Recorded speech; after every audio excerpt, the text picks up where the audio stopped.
ديكلان رايس خلاص، يعني ارسنال بيخلص فيه، وارسنال مسك الصفقه دي او مسك في الصفقه دي بايديه واسنان، لدرجه انه مشاش تشاكا لسه رسمي لبايرن ليفركوزن في المانيا اللي ماضي معاهم بقاله اكتر من شهر عشان عقبال ما يجيبوا يتاكدوا ان هيجيبوا ديكلان رايس. طب ايه اللي خلاهم يتاكدوا؟ ان بايرن ميونخ لما دخل في الصفقه لقى ان ديكلان رايس عايز يقعد في انجلترا، هو اللاعب الانجليزي اللي عايز يقعد في انجلترا، مش عايز يروح بايرن ميونخ. يعني كده ليش حططني وغضبني ها كده. فهو اقرب لارسنال. هل هو موافق على ارسنال؟ هو ده العرض الرسمي الجاد اللي موجود عنده دلوقتي، او اللي خلاص بيتحضر انه يبقى موجود. ماشي.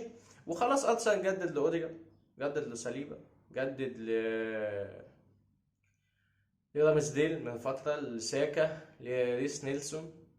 يعني ارسنال ايه، او موجود وسطيا، بس ما تحسش بيه، واخد بالك. طيب نروح لريال مدريد. لوكا مودريتش رفض عرض الهلال السعودي، بيقول لك اصل كانوا عايزين 60 مليون في السنه او 80 او مش عارف. هو رفض. هو طلع قال لك يا جماعه انا قلت رديت قبل كده، انتوا مستنيين رد مني تاني. قال لك انا قاعد في ريال مدريد مش عايز امشي. يعني هو هيعتزل في ريال مدريد. خلاص نقفل بقى الموضوع ده عشان انا زهقت منه والله. طيب ناتشو رفض انتر ميلان، وهيقعد خلاص، هيجدد سنه في ريال مدريد. ومفيش بقى الكلام بتاع ان هو هيمشي ومش عارف ايه، هو هيقعد سنه، هيقعد كمل السنه الجايه ويمشي. هتقول لي ايه الفكره من دي؟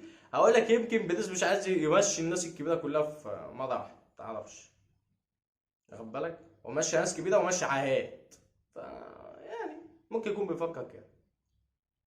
وطبعا ابراهيم دياز رجع وجدد لحد 2027، وهو مبسوط جدا بعد ما طلع اخبار ان هو عايز يقعد في ميلان وبيحب ميلان وبيموت في ميلان وابن ميلان كده.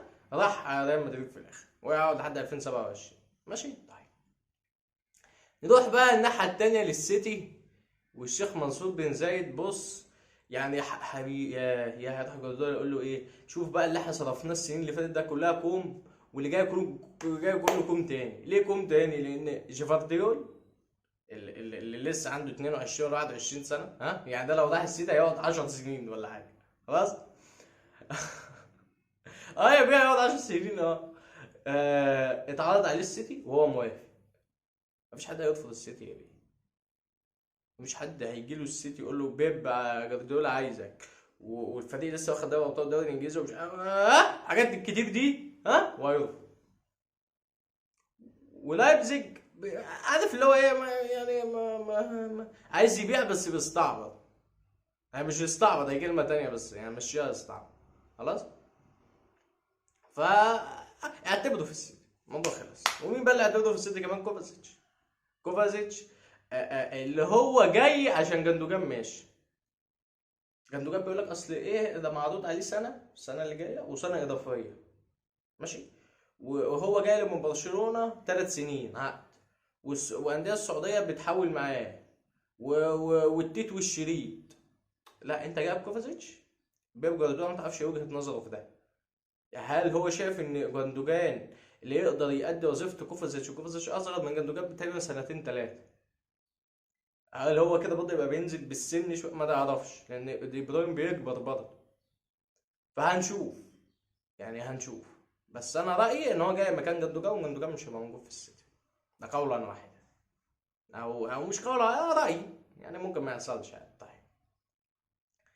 نروح لانتر ميامي واصحاب ميسي اللي ما بيخلصوش. مش هنخلص من اصحاب ميسي. لسه في الفيديو اللي فات قال لك صحاب ميسي برضه مش هنخلص. مين بقى اصحابه المره دي؟ جوردي ألبا، خلاص. لويس سواريز اللي بيلعب في الدوري البرازيلي باين، او البرازيلي وباريس اللي مشي فري من يوفنتوس، او ايه، وهيرجع باريس وهيخلوه يمشي فري يعني، او عقده بيخلص كده يعني، واخد بالك. ففي كلام ان الثلاثه هيروحوا انتر ميامي برضه. طب انت عايز رايي؟ انتر ميامي اصلا في اخر الدوري الامريكي، وانا مش هوجع دماغي ودماغي بقى بالقوانين ده، احنا مش هنتفرج اصلا، وهنشوف لقطتين كده وخلاص، ومالناش دعوه بحاجه. خلاص.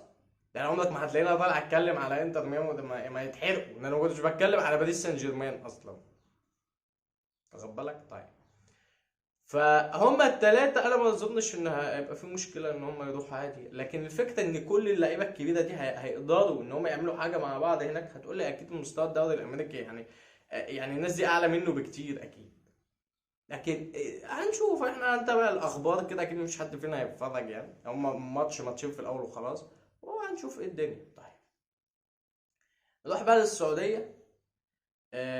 نروح للهلال. الهلال بعد ما ميسي رفض انه يجي الهلال وقال لك انا عايز ابقى في مستوى تنافسي اقل، وان انا ما ينفعش ابقى في الضغوط السنين دي كلها واحط ضغوط على نفسي تاني، وانا ما كنتش مرتاح في باريس سان جيرمان، والناس في السعوديه عندهم مستوى تنافسي عالي، لا انا عايز مستوى تنافسي اقل، ورايح دماغه اقعد مع العيال ومراته، خلاص عايز اقعد معاهم بقى. طيب راحوا لمين؟ ما هو مين بقى مشروع الكتاكيت اللي انا قلت لك عليه؟ باريس سان جيرمان. راحوا بقى عايزين نيمار. طيب نيمار طبعا ده اول لاعب او مش اول لاعب يعني ايه، لا مش اول لاعب، احدث فيرجن نزل للعيبه اللي بتمشي عشان الفلوس. مع موضوع ال 222 مليون شرط جزاء ساعتها كانوا رقم ابن كلب يعني، خلاص. وساب برشلونه وراح باريس سان جيرمان عشان ايه؟ يبقى النجم الاول. بعد كده ميسي راح له، ما علينا ما علينا ما علينا، الفلوس ما بتجنن الناس. طب هل نيمار قال اي حاجه؟ يعني قال لك ماشي انا موافق، انا لا، او قال لك الهلال عرض عليه وخلاص بس وسكت، الموضوع خلص على كده، احنا عرضنا وعملنا اللي احنا. ففي كلام بقى طلع برضه، مين بقى النادي اللي بيبيع اي حد دلوقتي، اللي عايز يبيع اي حاجه، وجاي لك برضه عليه على اتحاد جده بيبيع مين؟ هو تشيلسي. اوباميانج في كلام ان الهلال عايزه، وان الاتحاد جده عايزه. طيب هتقولي اتحاد جده اللي جاب بنزيما، اقول لك ما ده الكلام اللي انا لقيته، اقول لك ده الكلام اللي انا لقيته. طيب اوباميانج هل هيرفض ليه؟ يعني هيرفض ليه؟ فانا شايف ان الصفقه دي ممكن تتم، لان ميشايل وفايتو الاثنين هيمشوا من سواء بقى عرض ولا بيع من الهلال، وايجالو مشي، وماريجا تقريبا يعني ممكن هو اللي يبقى يقعد، مع ان طلع كام انه ممكن يمشي برضه، خلاص. وفي لعيب في خط نصر اسمه كوستافو باين، بس غير بتاع اتحاد جده، او يمكن انا قريت اسم غلط، هيمشي برضه. فهنشوف، لكن انا حاسس ان هم ماشيين يعني الدنيا عليت قوي في السعوديه، وبعد كده الدنيا نزلت تاني، واخد بالك؟ فهنشوف. اخر حاجه بقى في الفيديو اتحاد جده، طارق حامد في كلام انه عشان كانتي جاي فهو هيمشي، وانه مصاب ومش عارف ايه، وفي كلام انه اتعرض على الاهلي، مش اهلي جد، اهلي المصري اللي وراك دي او اللي ورايا دي، خلاص. طيب هو اتعرض على الاهلي اول مره، تقدر على الاهلي المصري؟ لا مش اول مره، عادي، ما اتعرض قبل كده. هل معنى كده اللي هو هيجي؟ لا لا انا شايف انه لا، مش هيجي. ليه؟ طارق حامد لو هيجي مصر هيجي بيراميدز، مش هيجي الزمالك. حتى الزمالك ده طرقع على المطلق، خلاص طرقع. فانا شايف انه هيرجع مصر هيرجع بيراميدز، اي دماغه. طب هل هو مش جاي له عروض بقى بالسعوديه؟ لا جاي له اهلي جده برضه، واخد بالك؟ فممكن طارق حامد يكمل في السعوديه، لان الحته دي فيها كانتي وفيها جواو موتينهو بتاع وولفرهامبتون، في كلام ان هو ممكن يجي برضه اتحاد جده، وان نونو سانتو المدير الفني للاتحاد جده عايزه بالاسم هو وكانتي في نص الملعب، ماشي. طيب في بقى مين تاني؟ واخر حاجه في الفيديو ده، كوليبالي المدافع السنغالي بتاع تشيلسي برضه، قلت لك تشيلسي بيبيع، لا يعني ايه، عايز يقلل عدد اللعيبه اللي عند لعيبه كتير قوي، القايمه هتشيل مين ولا مين. ففي كلام ان اتحاد جده عايزه برضه. طيب ليه؟ عشان اصابه حجازي. هل هينطروا حجازي زي ما قلت لك الفيديو اللي فات؟ هنشوف، لان كوليبالي ما قالش اي حاجه، العروض بتجيله وما قالش اي حاجه، خلاص. بس ده كان الفيديو، سلام عليكم.